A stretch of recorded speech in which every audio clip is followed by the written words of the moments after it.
100 days challenge ಅಲ್ಲಿ ಇದು 3ನೇ ದಿನ. ಸೊ ಹಾಯ್ ಹಲೋ ಎಲ್ಲರಿಗೂ ನಮಸ್ಕಾರಗಳು. ನನ್ನ ಮಿನಿ ವ್ಲಾಗ್ಗೆ ನಿಮ್ಗೆಲ್ಲ ಸ್ವಾಗತ ಸುಸ್ವಾಗತ. ಇವತ್ತಿಂದ ಯೂನಿಫಾರ್ಮ್ ಹಾಕೊಂಡೋಗ್ಬೇಕಾಗಿತ್ತು, ಅದಕ್ಕೋಸ್ಕರ ಯೂನಿಫಾರ್ಮ್ ಯಾವ ರೀತಿ ಇದೆ ಅಂತ ಹಾಕೊಂಡು ಚೆಕ್ ಮಾಡ್ತಾ ಇದ್ದೆ. ಆಮೇಲೆ ಸ್ಲಿಪ್ಪರ್ ಹಾಕೊಂಡು ಸೀದಾ ಹೇಮಂತ್ ಅವ್ರ ಮನೆ ಹತ್ರಕ್ಕೆ ಹೋಗೋಣ ಅಂತ ಹೋಗ್ತಾ ಇದ್ದೆ. ಹೇಮಂತ್ ಅವ್ರ ಮನೆ ಕೆಳಗೆ ಹೋದ್ಮೇಲೆ ಅರುಣ್ ಸಿಕ್ತಾ, ಅವ್ನ ನಿಮ್ಗೆ ತೋರಿಸ್ಕೊಂಡು ನಾವು ಸೀದಾ ಹೋಗ್ತಾ ಇರೋದೇ ಚಂದಾಪುರಕ್ಕೆ. ಚಂದಾಪುರ ಹತ್ರ ಬರ್ತಾ ಇದ್ದಂಗೆ ರಾಜೇಶ್ ಬ್ರೋ ಸಿಕ್ಕಿದ್ರು, ಅವ್ರನ್ನ ನಿಮ್ಗೆ ತೋರಿಸ್ಕೊಂಡು ನಾವು ಸೀದಾ ಪಾರ್ಕಿಂಗ್ ಹತ್ರಕ್ಕೆ ಗಾಡಿ ಪಾರ್ಕಿಂಗ್ ಮಾಡ್ಬಿಟ್ಟು ನಾವು ಸೀದಾ ನಮ್ಮ ಹುಡುಗನ್ ಮಾತಾಡ್ಸೋಣ ಅಂತ ಬಂದು. ಆದ್ರೆ ನಾನ್ ವಿಡಿಯೋ ಹಿಡಿತಾ ಇದೀನಿ ಅಂತ ಅಂದ್ಬಿಟ್ಟು ಇವ್ನು ನೋಡ್ರಿ ನನ್ನ ವಿಡಿಯೋ ಹೆಂಗ್ ಹಿಡಿತಾವನೆ. ಆದ್ರೆ ನಾನು ಏನ್ ಮಾಡಿದೆ ಅಂದ್ರೆ ಮೊಬೈಲ್ ಎತ್ಕೊಂಡೋಗಿ ಬಾಯಿ ಒಳಗೆ ಇಟ್ಬಿಟ್ಟೆ. ಆಮೇಲೆ ಕಾಲೇಜಿಗೆ ಟೈಮ್ ಆಯ್ತಂತ ಹೆಂಗ್ ಓಡ್ತಾವ್ ನೋಡ್ರಿ ಇವರು. ಮುಂದೆ ಬಂದ್ ನೋಡಿದ್ರೆ ನಮ್ ಪ್ರಜ್ವಲ್ ಊಟ ಮಾಡು ಅಂತ ಹೆಂಗ್ ಕೇಳ್ತಾವ್ ನೋಡ್ರಿ.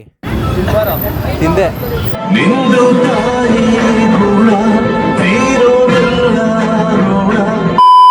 ಆಮೇಲೆ ಕಾಲೇಜ್ ಮುಗಿಸ್ಕೊಂಡು ಸೀದಾ ನಾವು ಈಚೆ ಬರ್ತಾ ಇದ್ದಂಗೆ ಅರುಣ್ ಸಿಕ್ತಾ, ಅವನ್ನ ಮಾತಾಡ್ಸ್ಕೊಂಡು ನಾವು ಸೀದಾ ಬಂದಿದೆ ಪಾರ್ಕಿಂಗ್ ಹತ್ರಕ್ಕೆ. ಪಾರ್ಕಿಂಗ್ ಹತ್ರ ಬಂದು ಗಾಡಿ ಎತ್ಕೊಂಡು ನಾವು ಸೀದಾ ಮನೆಗೆ ಓಡೋಣ ಅಂತ ಹೊರಟ್ಬಿಟ್ವಿ. ಆಮೇಲೆ ಹೇಮಂತ್ ಅವ್ರ ಮನೆ ಹತ್ರ ಬಂದು ಅವ್ನಿಗೆ ಬಾಯ್ ಹೇಳ್ಬಿಟ್ಟು ನಾನು ಈ ತರ ಕ್ಯಾಮ್ರಾ ಹಿಡ್ಕೊಂಡು ಸೀದಾ ಮನೆಗೆ ಹೊರಟೆ. ಆಮೇಲೆ ಒಂದ್ 7 ಗಂಟೆಗೆ ತಿರ್ಗಾಡ್ಕೊಂಡ್ ಬರೋಣ ಅಂತ ಬಂದೆ. ಅಷ್ಟರಲ್ಲಿ ರಾಕಿ ಅಣ್ಣ ಸಿಕ್ಕಿದ್ರು, ಅವ್ರು ಏನಂತ ಅಂದ್ರು ಅಂತ ಕೇಳಿಸ್ಕೊಂಡ್ಬಿಟ್ರಿ. ಅಣ್ಣ ಏನ್ ಹೇಳಕ್ ಇಷ್ಟಪಡ್ತೀರಾ?